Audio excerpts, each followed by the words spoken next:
Hi, I bring you this game that I played an hour ago, and I think this is a good game to have a look at. It's a very good struggle. I really enjoyed this game. This is 3-Minute Blitz on leadchess.org, and what a great place to play chess on. I just love it because it's kind of cartoony graphics. That's what I thought the first time I ever came across it early last year. So anyway, let's get into this 3-minute game.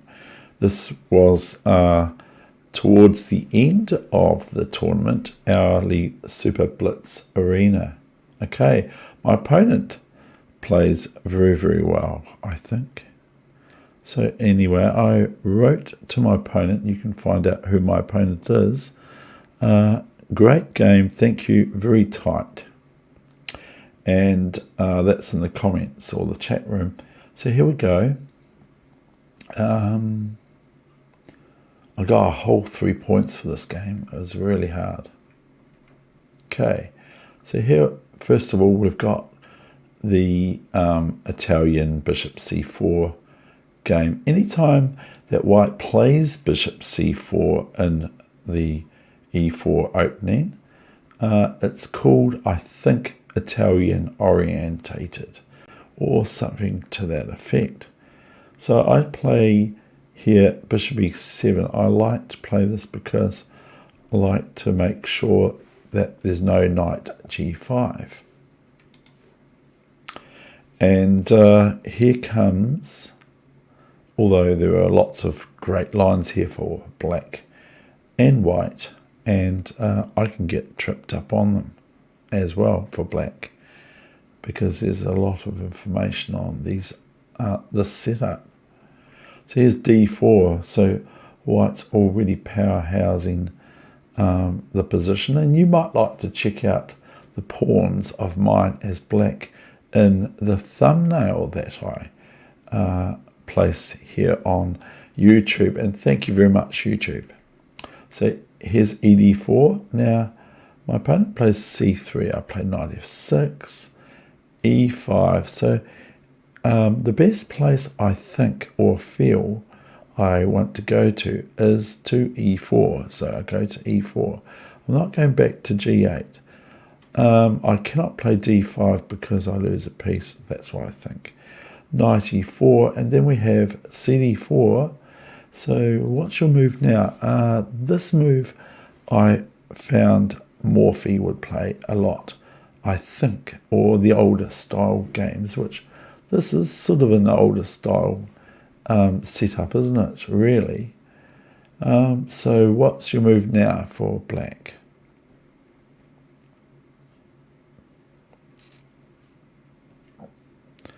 I played the following move, which is kind of, I think, thematic, is d5. I could castle, but I prefer d5, as if I don't play d5, then d5 might happen for me. So here's d5, and I'm quite prepared to have ed6 and knight d6, generally speaking. Bishop d3, castling f5. But of course, f5 has to happen. It has to happen. Even Gary Kasparov plays f5 at certain points in the game. h3, bishop e6, knight c3. So I'm sort of building up a kind of an exchange Spanish ruler pairs also. I'm sort of building up that sort of structure, which I think looks really good for black. But my opponent plays very well. So after knight c3 came queen d7 and bishop f4. And I go h6 because I just am wanting to look after the square here, g5, from intrusions, whether they happen or not. Bishop h2, and then we have g5. Naughty, naughty Dave. naughty, naughty, naughty. But the thing is, I feel like I can get away with it. Bishop b1, okay. Rook f7, and I'm just going to continue with doubling up. But these rooks and bishops and everything, they get in the way of each other, and they swap around places, and keep looking. So here's a3. I could play a5 now, but I played rook a f8 because I thought it looked quite good. And it probably is, but where to from here? Bishop a2. Yes, okay. Now we have to watch out for. I wanted to play f4 here, okay, but then maybe knight e4 and bishop e6 and d5 or something. But I'm not very clear about what way to go here. So guess what I played? I played a6, but of course it was the only move. I could only find a6. There was no other move on the planet that I could find but a6. And there you go. What can you say? I don't know. Say anything you like, because I don't know what I'm doing. A6. And then we've got rook c1. See? So I'm going back with my rook to d8. From rook a f8 to rook a d8. And I'm not sure what way to go, but here is a clear one for me, b5 and knight c5, and now I go bishop c5, maybe the worst one to take it with. This closes off the c-file, half open c-file for white, because white does not want to capture with the rook for obvious reasons. So here is, what's your next move? What's your move here? It looks really good. It looks fantastic for black. But that's the thing with chess, is that often isn't always what one sees when we look at this chess position. So I played d4. This offers up a possibility that maybe white will miss bishop takes bishop on a2.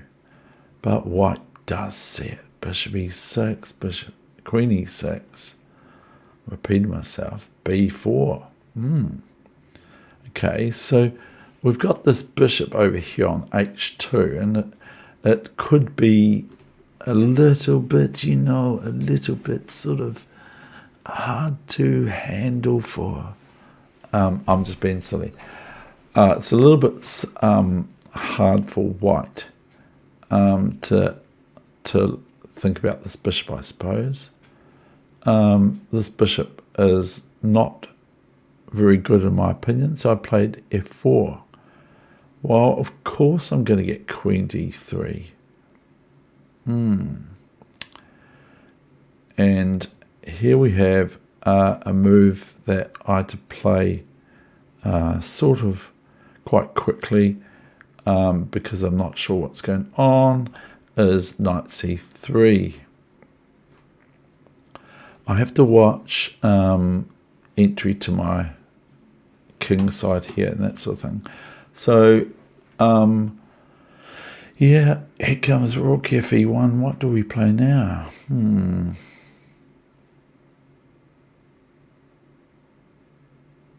Now, if I think of going queen c4, then I have to meet queen g6 check and queen c6. But maybe it's okay, but I don't think so.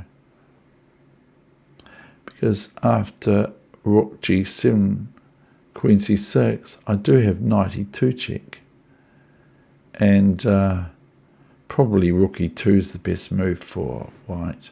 It's quite good for you to look into those sorts of things while you're watching this to see what I'm talking about, because I don't quite know what I'm talking about. Oh, just joking. Ha ha ha. Anyway, rook fd7. Now, I think that this is coming somewhere, but the thing is also that knight could possibly capture on d4 here.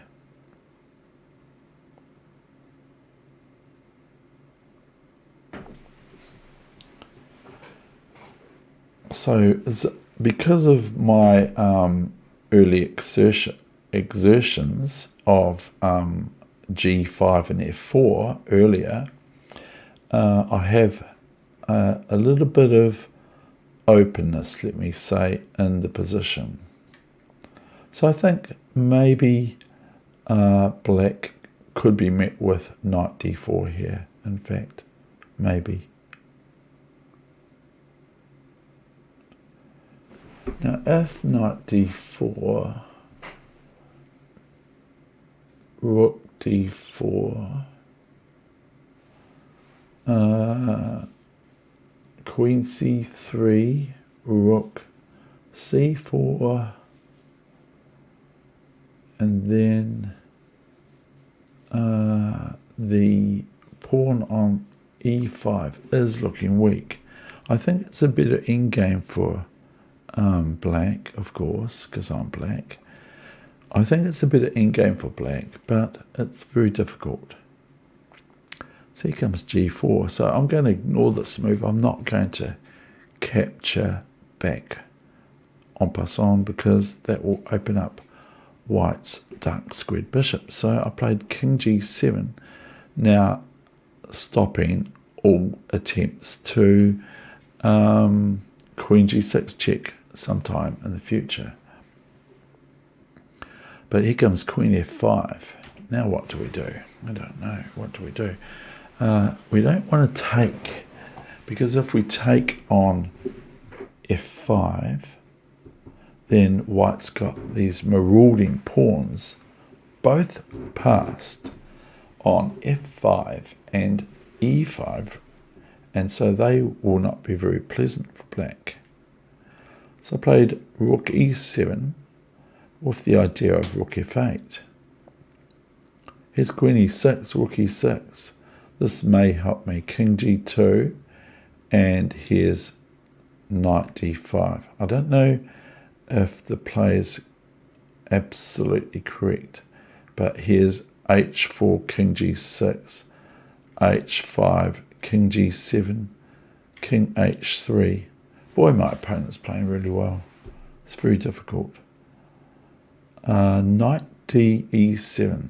So I just think, well, I'll start marching the d pawn because it's passed, and keep blockading the e5 pawn. I was going to point at that, and so excuse my chair. So here's king g2. So I get a little bit of repetition, I think, from my opponent, and maybe I should just have a draw. But with this pawn on d3, it becomes very difficult, I think, for black, for white. Rook cd1, and we have rook d5. So the pile up is happening on d5, but the this pawn is having to be constantly guarded by black, because if it goes, then it's going into drawn material for the endgame, even though this bishop is a little bit difficult for white. So here's knight, king h3, and so I'm just going to remaneuver my knights or something. I'm not quite absolutely sure what I did now, but that's right. I'm going to do what's called in the Eddie Murphy movie, and Dan Aykroyd, is it? Trading Places. Is it Dan Aykroyd and Eddie Murphy? Trading Places. I'm trading places for blockade. King e6. So that seemed almost pointless. Now I've got just the backup with rookie d7 and looking to exchange things. Bishop f4. Okay. Ouch. That's a bit unfortunate, isn't it? Bishop f4, rook f4. 95. Easy to see now. 95 and rook e5, rook f8. So still the thing is my pawn is under attack on h6. So my pawn is going to be attacked soon, and also of course is the knight being attacked. So I have to do something about that. So I play knight e7, and here it's pretty tentative really, this position. And that's where this game ended. Okay. Who knows what's happening now, but white is in a little bit of trouble, but has things here, but here white lost on time. So I hope you enjoyed today's game, and as mentioned previously, may like to check out the thumbnail for today and just ask the question of how did those pawns get where they were, the black pawns. I'm black and black's going that way. Okay, all the best with your chess no matter where it's at, and thank you very much for watching. David Wegener, over and out, not a grandmaster.